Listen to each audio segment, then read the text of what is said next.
Assalamualaikum warahmatullahi wabarakatuh. Perkenalkan kami dari kelompok 3, yaitu saya sendiri bernama M. Fadlan Rangkuti, dan teman saya Sofyan Dani Hai Weng. Lubis, dan satu lagi M. Angga Saputra. Halo. Hari ini kita akan membahas salah satu akad dalam ekonomi syariah, yaitu akuntansi salam. Apa itu akad salam? Yuk kita mulai.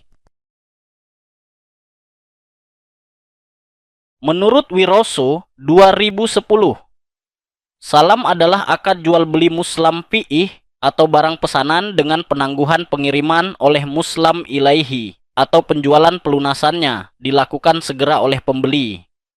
Sebelum barang pesanan tersebut diterima sesuai dengan syarat-syarat tertentu.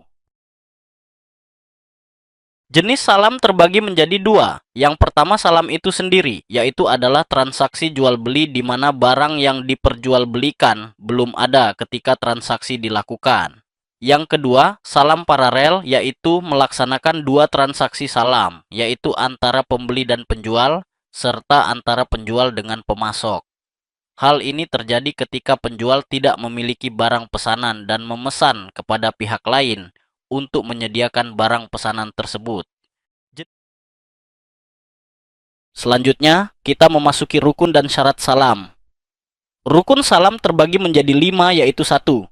Muslam atau pembeli, 2. Muslam ilaih atau penjual, 3. Muslam fi'ihi atau barang atau hasil produksi, 4. Modal atau uang, 5. Syighat atau ijab kabul. Sedangkan syarat salam terbagi menjadi 3, yaitu 1. Pihak yang berakat, 2. Rida dua belah dan tidak ingkar janji, 3.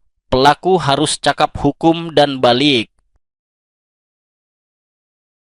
Karakteristik akad salam, adapun ketentuan dari karakteristik salam itu sendiri, yaitu yang pertama, ketentuan tentang pembayaran. Yang kedua, ketentuan tentang barang. Yang ketiga, ketentuan tentang salam paralel. Yang keempat, penyerahan sebelum atau pada waktunya.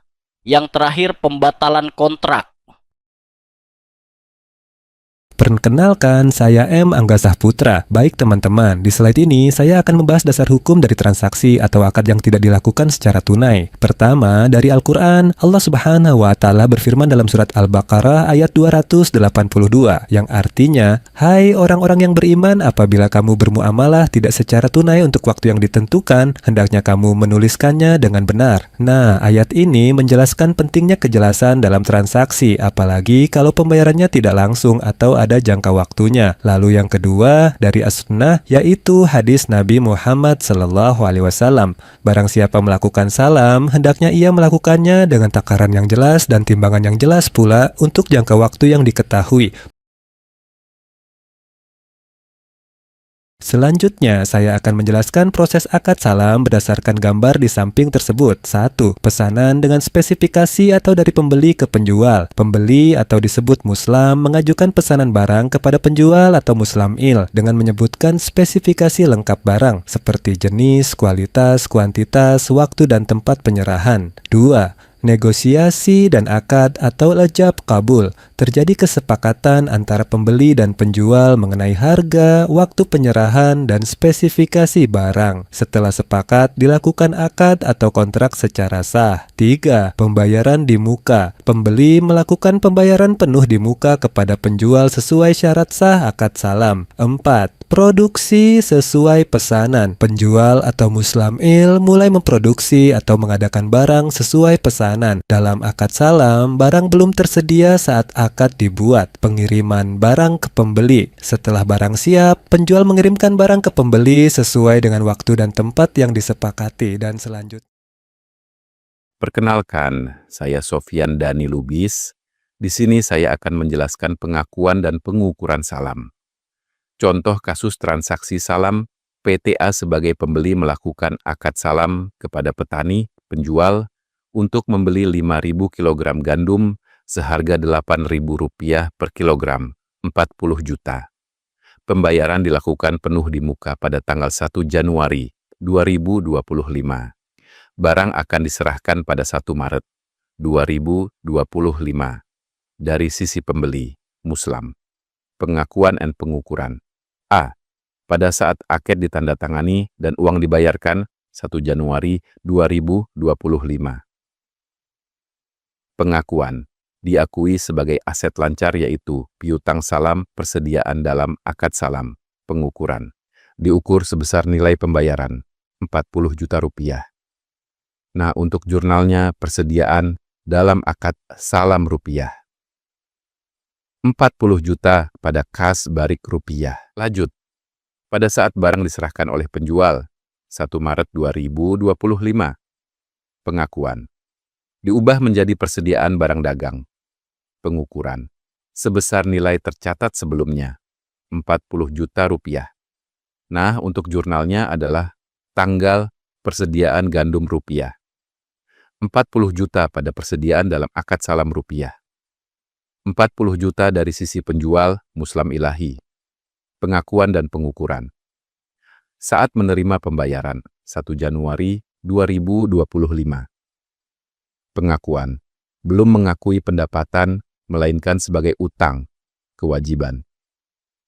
Pengukuran. Diukur sebesar nilai kas yang diterima.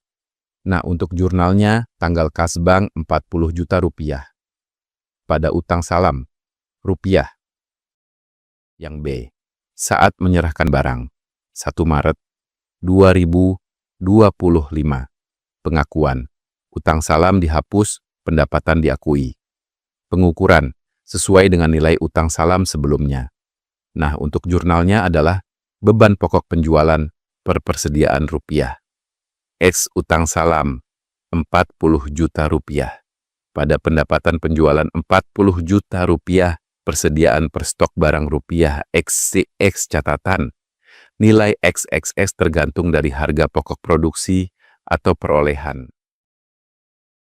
Nah, jadi kesimpulannya adalah dari pembahasan di atas dapat disimpulkan bahwa salam adalah akad jual beli muslam fi'ih, barang pesanan dengan penangguhan pengiriman oleh muslam ilaihi, penjual, dan pelunasannya dilakukan segera oleh pembeli sebelum barang pesanan tersebut diterima sesuai dengan syarat-syarat tertentu. Terdapat dua jenis akad salam, yaitu salam dan salam paralel. Ketentuan harga barang pesanan tidak dapat berubah selama jangka waktu akad. Entitas dapat bertindak sebagai pembeli atau penjual dalam transaksi salam. Ketentuan syariah yang lain terkait dengan akad salam diantaranya adalah bahwa spesifikasi dan harga barang pesanan disepakati oleh pembeli dan penjual di awal akad. Semoga apa yang kami sampaikan membawa manfaat dan keberkahan. Mohon maaf atas segala kekurangan. Kami dari kelompok 3 undur diri. Wassalamualaikum warahmatullahi wabarakatuh.